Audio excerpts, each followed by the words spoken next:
कि तो जैसे कि कम समय में मुझे थोड़ा बोलना है, तो इसलिए बोल रहा हूँ कि हम लोग हमेशा कहते हैं कि संगठन को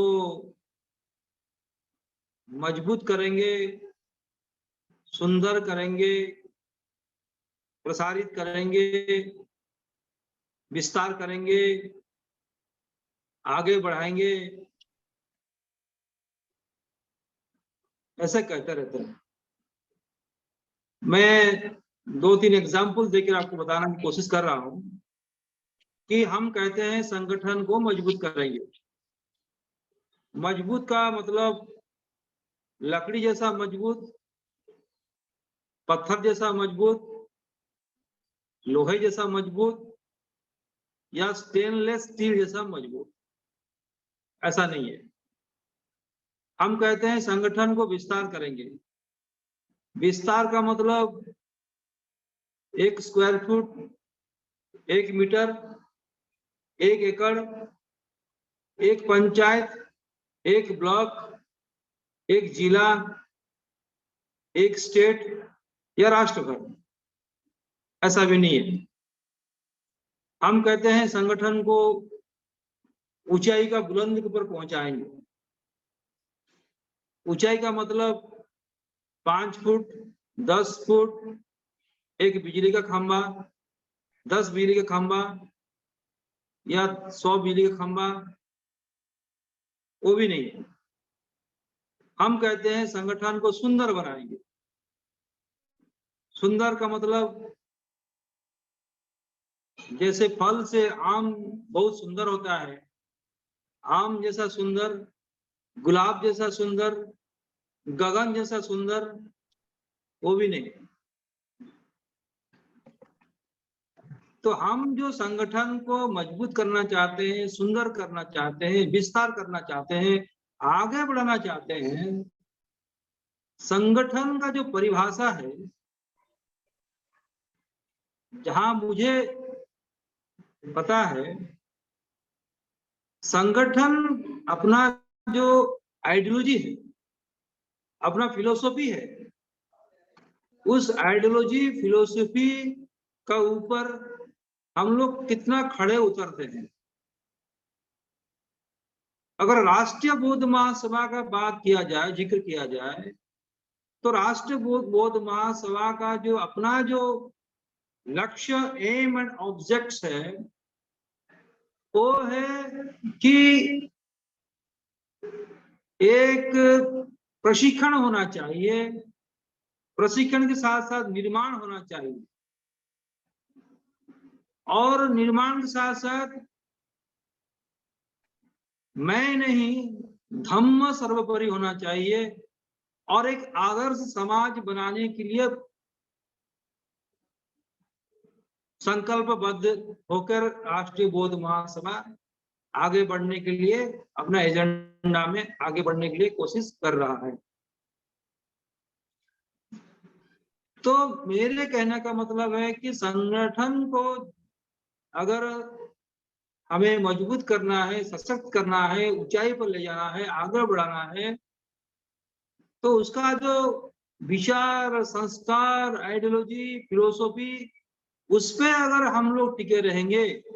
उसका एम एंड ऑब्जेक्ट के ऊपर हम लोगों का टिके रहेंगे, चाहे कितना भी बड़े आंधी आए, चाहे कितने भी बड़े तूफान आए, चाहे कितने भी समंदर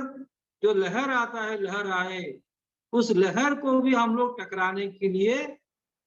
मजबूत, सशक्त हो सकते हैं, रह सकते हैं। और अगर हमारा लक्ष्य और ऑब्जेक्ट के ऊपर हम खड़े नहीं उतर पा रहे हैं, और बहुत सारे बातें कर रहे हैं, बहुत सारे महापुरुष का, बाबा साहेब का, बुद्ध का बात तो करते हैं, अगर उसको अपना जो जीवन में नहीं लगा सकते हैं, तो ये बाकी सब कुछ भी नहीं है। इसीलिए साथियों, आज और एक एग्जाम्पल दे रहा हूं कि मान लीजिए एक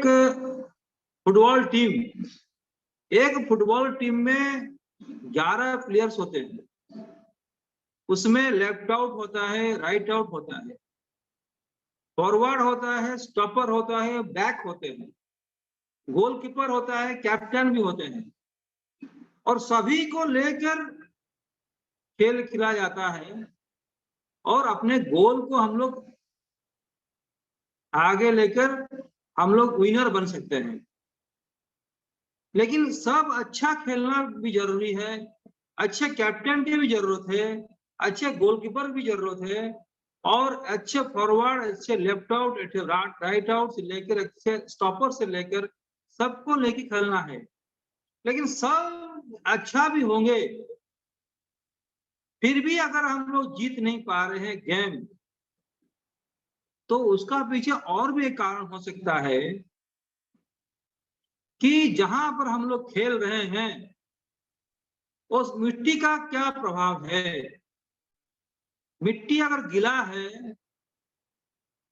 तो कितना भी जोर से आप बॉल को मारिए, वो बॉल जाता नहीं, यहीं रुक जाता है, थोड़ा जाता है। तो इसलिए मिट्टी को चट्टान की जैसा सूखा होना जरूरी है, तब जाकर बॉल मारेंगे तो जाकर गोल पोस्ट में गिरेगा, स्कोर होगा और हम विनर होंगे। अभी 3-4 दिन पहले से हमारे जो सम्यकजीवी साथी हैं, हमारा छोटे भाई हैं, और उन्होंने जो मैसेज दिए थे, उस मैसेज देने के बाद मुझे कई सारे साथी हमारे अलग अलग प्रांत से फोन किए कि सर क्या हुआ, क्या हो रहा है, ऐसा नहीं होना चाहिए, ऐसा से क्या हो रहा है। मैं सबका बात सुनता रहा, लेकिन किसी को कोई उत्तर अभी तक दिया नहीं हूं। मैं इसीलिए नहीं दिया हूं कि मुझे हर बात का जब तक जानकारी नहीं होगा तब तक मैं एक तरफ से बोलना अच्छा बात नहीं होगा। तो मैंने थोड़ा बहुत उधर से और इधर से भी जानने की कोशिश किया हूं, और जानने के बाद ये नतीजा पर पहुंचा हूं कि 2-3 बात रख के मैं कहना चाहता हूं कि पहला बात है कि किसी भी संगठन का अगर कोई विंग्स हो, जैसे कि सम्यकजीवी हो, कल्चरल विंग हो, अलग अलग विंग होता है, उसी विंग्स का अगर कोई कार्यक्रम होता है तो उसी कार्यक्रम का जो सभापति है, जो जनरल सेक्रेटरी है, जो उच्च पदाधिकारी हैं, उनका बैनर तले होता है, उस संगठन का बैनर तले होता है कार्यक्रम, तो उनको सम्मानित करना, ये जो भी कार्यक्रम होगा उनका दायित्व बनता है, और ये कानूनी तौर से ये जायज है। तो मैंने एक मैसेज पढ़ा कि सम्मानित के लिए मतलब प्यासे हैं, भूखे हैं, लड़ाई है, ऐसा पढ़ा मैंने। तो ऐसा नहीं है, हमको समझना पड़ेगा कि कल को अगर हम यहाँ कोई सोशल एक्टिविटीज करेंगे राष्ट्रीय बौद्ध महासभा की ओर से, कुछ फैमिली गेट टुगेदर करेंगे, कुछ शिक्षा शिविर करेंगे, कोई भी काम करेंगे राष्ट्रीय बौद्ध महासभा की तरफ से, तो राष्ट्रीय बौद्ध महासभा का जो उच्च पदाधिकारी हैं उनको इन्फॉर्म करना और उनके नेतृत्व में उनको सम्मान करके हम लोग काम करना ही ये सिस्टम है। और दूसरी ओर क्या है कि मान लीजिए मेरा अगर किसी काम पर अशांति है, मैं अगर समझता हूं कि ये काम जो हो रहा है अच्छा नहीं हो रहा है, कुछ गलत हो रहा है, सिस्टम से नहीं हो रहा है, तो मेरा जो कानूनी तरफ से बता रहा हूं मैं कि मेरा संगठन का जो हायर अथॉरिटी है, वो अभी हमारा राष्ट्रीय बौद्ध महासभा का हायर जो, तो मुझे अगर कहीं पर कुछ काम पर मुझे अड़चन आ रहा है, मुझे कुछ अच्छा नहीं लग रहा है, मैं कुछ इसको और अच्छा बेहतरीन तरीके से करना चाहता हूं, तो मेरा दायित्व बनता है ये कानूनी तरफ से, ये संगठन का जो नियम होता है उसी तरफ से मैं राष्ट्रीय अध्यक्ष जी को मैं पहला बात करता हूँ। वो बात अगर नहीं सुनते हैं तो मैं उनसे मिलने की कोशिश करता हूँ। अगर दूंगा ये ऐसा सा बात है और ऐसा ऐसा समस्या है और मुझे बुखार हुआ है और मैं अगर सर दर्द का मेडिसिन खा रहा हूं तो मुझे बुखार कम होने वाला नहीं है। तो जो रोग है उस रोग को उसी डॉक्टर को दिखाना पड़ेगा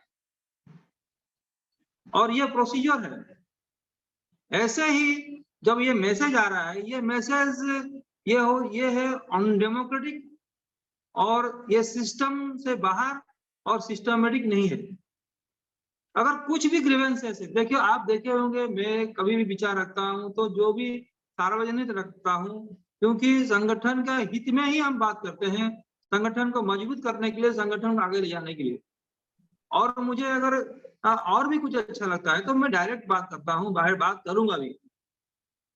लेकिन उसका मतलब ये नहीं कि मैं मैसेज करूंगा ऐसा ऐसा समस्या है और मैसेज जाकर और कहीं फॉरवर्ड करूंगा, ये सिस्टम से बाहर है।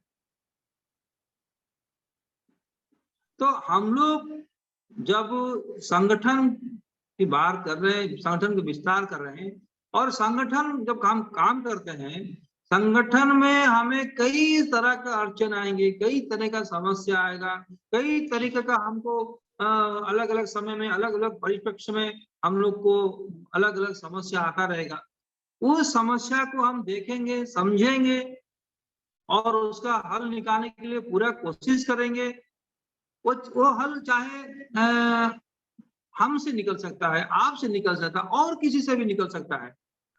और वो बैठकर हम लोग को इसका हल निकालना पड़ेगा। और आज जब हम इस बात को बात कर रहे हैं तो एक बात हमको ठान लेना पड़ेगा कि अभी जो इस देश का जो सबसे बड़ा समस्या है और इस देश का जो सबसे बड़ा राष्ट्र का जो ये राष्ट्र को एक अलग दिशा काम कर रहा है, ये मामूली शक्ति नहीं है, ये बहुत बड़ा शक्ति है, बहुत बहुत पावरफुल है। वो ज्ञानी है, उनका पास हर स्ट्रैटेजी है, उनका पास हर पावर है, उनका पास सब कुछ है और हमारे पास हम छोटे हैं। तो अभी हम छोटे छोटे लोग किसका पास गीत गाने का कला है, किसके पास नाचने का कला है, किसने का पास बोलने का कला है, किसके पास थोड़ा पैसा देने का क्षमता है। हम सभी लोग अगर मिल जाते हैं और मिलकर अगर ये कारवा को आगे बढ़ाते हैं और जितने भी हम हमेशा बहुजन का बात करते हैं, बहुजन का बात करने से पहले हम लोगों के पास ऐसा जिगर भी होना चाहिए सबको साथ में लेने के लिए।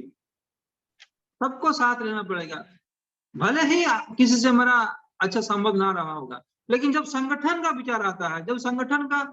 आइडियोलॉजी का बात आता है, जिसका फिलोसफी का बात आता है, उस समय हमको सबको मिलना पड़ेगा। आज हम सांची गए थे, सांची में एक चीज मुझे वो देखने को बहुत थोड़ा बहुत समस्या हुआ, वो समस्या को समस्या नहीं कहते हैं, लेकिन उसमें हमने बहुत चीज देखा, अच्छा चीज। और एक चीज आपसे शेयर करना चाहता हूँ कि पूरा देश का जो भिक्षु संघ है आज एक आशा लेकर देख रहा है कि अरे ये एक राष्ट्रीय बौद्ध महासभा है, ये शायद कुछ कर सकता है, ये शायद कुछ आगे ले सकता है, बहुत उम्मीद लेकर वो लोग सोच रहे हैं। और हम लोग छोटे छोटे बात को लेकर अगर ऐसा सोचेंगे तो मेरे ख्याल से हम लोग आगे ये कारवा को ले नहीं जा सकते हैं। ट्रेन, अभी मैं उड़ीसा का संबलपुर से हूँ और ट्रेन मान लीजिए संबलपुर से दिल्ली जा रहा है और जब दिल्ली ट्रेन जा रहा है तो संबलपुर से कोई बैठेगा तो कोई झारसुगुड़ा में उतर जाएगा, कोई झारसुगुड़ा में बैठेगा तो कोई बिलासपुर में उतर जाएगा, कोई बिलासपुर में उतरेगा तो कोई सतना में उतरेगा, कोई सतना में चढ़ेगा, फिर आगरा में कि ग्वालियर में चढ़ेगा, बढ़ेगा, आगे उतरेंगे, जाते रहेंगे। लेकिन ट्रेन को दिल्ली जाना है तो हमारा जो मंजिल है, हमारा जो लक्ष्य है, उस लक्ष्य के ऊपर जाने के लिए हमको सभी को साथ लेना पड़ेगा। और जो ब्रॉड माइंडेड नहीं हो सकते हैं, चाहे मैं हूं चाहे कोई भी हो, जो ब्रॉड माइंडेड नहीं हो सकते हैं, आज जो राष्ट्र के ऊपर इतना बड़ा समस्या आ रहा है, आज संविधान खतरा में है, आज देश परिवर्तन की ओर सोच रहे हैं, आज मनुवादी के ऊपर सरकार कुछ लेने की कोशिश में है, आज नया पार्लियामेंट हाउस बन चुका है, आज हर निजीकरण हो रहा है, हर प्राइवेटाइजेशन हो रहा है, आज राष्ट्रीय उद्योग पूरे देश में खत्म होने जा रहा है, आज फार्मर का ऊपर बड़ा लड़ाई है, आज वर्कर्स का ऊपर में बहुत विपद है। और उसी समय में अगर हम लोग ये संकीर्ण मानसिकता लेके चलेंगे, जो चलेगा, चाहे मैं हूं चाहे कोई भी हो, और कोई भी अगर अपने आप को सोचता है हीरो, तो हीरो हो नहीं पाएगा। हम सभी लोग कंधे में कंधे मिलाकर, जिसका पास जो भी हुनर है, हम मिलकर चलेंगे तो संगठन को मजबूत करने में और भी हमको बल मिलेगा। और चाहे कितना भी तूफान आए, कितना भी लहर आए, कितना भी बड़े से बड़े, हम उड़ीसा का लोग हैं, हम हर साल बड़े बड़े तूफान देखते हैं, और आप टीवी के माध्यम से भी देखते होंगे, हम आंखों देखी देखते हैं, और हर तूफान को कैसे मुकाबला करना है हम भी जानते हैं। हम भी संगठन में बहुत सालों से जुड़े हुए हैं, भले ही राष्ट्रीय बौद्ध महासभा से मैं 3 साल से जुड़ा हुआ हूँ, लेकिन संगठन को कैसे आगे ले जाना है, संगठन को कैसे मजबूत करना है, उसके बारे में हमको अच्छी तरह पता है। और इसीलिए साथियों, आप बहुत ज्ञानी हैं, आप बहुत, आपके पास एक्सपीरियंस है, मैं उसको सम्मान सब लेता हूँ, लेकिन हम अगर छोटे छोटे बात को लेकर चलेंगे तो हम लोग ये जो कहते हैं कि उनके साथ लड़ाई करेंगे, ये संभव नहीं है। हम सभी को मिलना पड़ेगा, भले ही सभी का अलग अलग समस्या है, सभी का समस्या ऐसा किसी का नहीं है। जो आज जितने भी हम जो देख रहे हैं कि 75 साथी जुड़े हुए हैं, पर 75 का साथी के अंदर सभी का अलग अलग समस्या तो है, लेकिन राष्ट्र की जो समस्या है, देश को जो समस्या है, उस समस्या को समाधान करने के लिए, एक स्वाभिमानी जिंदगी बिताने के लिए हमको सबको एकजुट करना पड़ेगा। साथियों, आप सब समझदार हैं, समझने वाले को इशारा काफी है, और मैं इसी बात को कहते हुए आपने मुझे कहने का मौका दिया। पुनः मैं हमारा राष्ट्रीय अध्यक्ष, राष्ट्रीय आचार्य से लेकर कार्यवाहक अध्यक्ष से लेकर सभी महासचिव, सचिव और सारे कॉमन मेंबर्स को भी मैं निवेदन करता हूँ, आग्रह करता हूँ, आइए हम सब मिलकर इस संगठन को और मजबूत करेंगे। जिसका भी जो सवाल होगा, उस सवाल को जवाब हल करने के लिए सारे आंसर हमारे पास है, हम दे सकते हैं, कर सकते हैं, और अभी भी कुछ बिगड़ा नहीं है, हम लोग कर सकते हैं। और मैं जाते जाते ये भी कहना चाहता हूँ कि मैंने बहुत उनको भी कल फोन किया था आजाद जी को, और उनको काफी समझाया भी हूँ। मैं बोला, आप भले ही समझजीवी हो, आपके पास बुद्ध का, बहुजनों का और सारे महापुरुष का ज्ञान है, वो ठीक है सर, लेकिन अभी भी आप मेरा छोटे भाई जैसा हो, समझने की कोशिश करो, लड़ाई में शामिल हो जाओ, और आप इसको नादानी जैसा बात मत करो। रिजिनेशन का प्रोसीजर अलग होता है, कानून अलग होता है, और कानून जानकार बहुत बड़े बड़े हैं, मैं भी कानून जानता हूँ अच्छी तरह से। आप कानून के खिलाफ जा रहे हैं, मैं समझा दिया, मैं हमेशा खुले दिल से मैं उनसे उनको वो बताया कि दिमाग से नहीं, कभी कभी दिल से भी आपको सोचना पड़ता है कि इतना बड़ा हम लोग को मंच मिला है, इस मंच के जरिए हम लोग कैसे, इसमें कोई बड़ा नहीं है, कोई छोटा नहीं है, भले ही कुछ समय के लिए किसी को पद दिया गया हो, लेकिन हम लोग जब तक अपने आप को एक नहीं समझेंगे, हम लोग काम नहीं कर सकते। तो उन्होंने मुझे बताया भी है, अगर मुझे बुलाया जाए तो मैं जाने के लिए तैयार हूँ, बात करने के लिए तैयार हूँ, और मुझे कहीं भी बुलाया जाए तो मैं बोला ठीक है, मैं बात करूंगा, लेकिन आप ये बचपना जैसा बात मत करिए, आप मेरे छोटे भाई जैसा हो। भाई ठीक है, आप एक संकल्प लिए हो, एक आगे बढ़ने के लिए, सैक्रिफाइस करने के लिए सोचे हो, तो उसका जो सोचे हो वो भी एक अच्छा दिशा में होना चाहिए। ऐसे छोटी छोटी बातों में आप वायरल कर देंगे बोल रहे हैं, अरे वायरल का मीनिंग आप भी समझते, हम समझते, ऐसा बचपना ऐसा बात नहीं करते। तो ठीक है साथियों, और हम लोग इस बात पे चिंतन करेंगे, मनन करेंगे, और संगठन को हम सभी लोग मिलकर कैसे मजबूत करेंगे, यही उम्मीद के साथ हम रहते हैं। आप मुझे कहने का मौका दिया, आप सभी को सब प्रेम, जय भीम, नमो बुद्धाय। बहुत बहुत साधुवाद माननीय महेश्वर सांदा जी, आपने विस्तार पूर्वक को बातें रखी हैं। व्यक्ति बहुत विद्वान हो सकता है, बहुत दक्ष हो सकता है, बहुत बड़ा स्पोकमैन हो सकता है,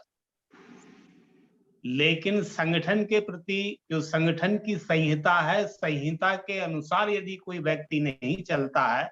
तो वो संगठन के लिए अनुकूल नहीं होता है। बहुत अच्छी बातें आपने कही हैं। अगले क्रम में मैं आमंत्रित कर रहा हूं राष्ट्रीय बौद्ध महासभा के राष्ट्रीय उपाध्यक्ष सम्माननीय MR प्रशांत साहब जी, वो वेबिनार में जुड़े हैं। मैं आपसे आग्रह करता हूं कि आए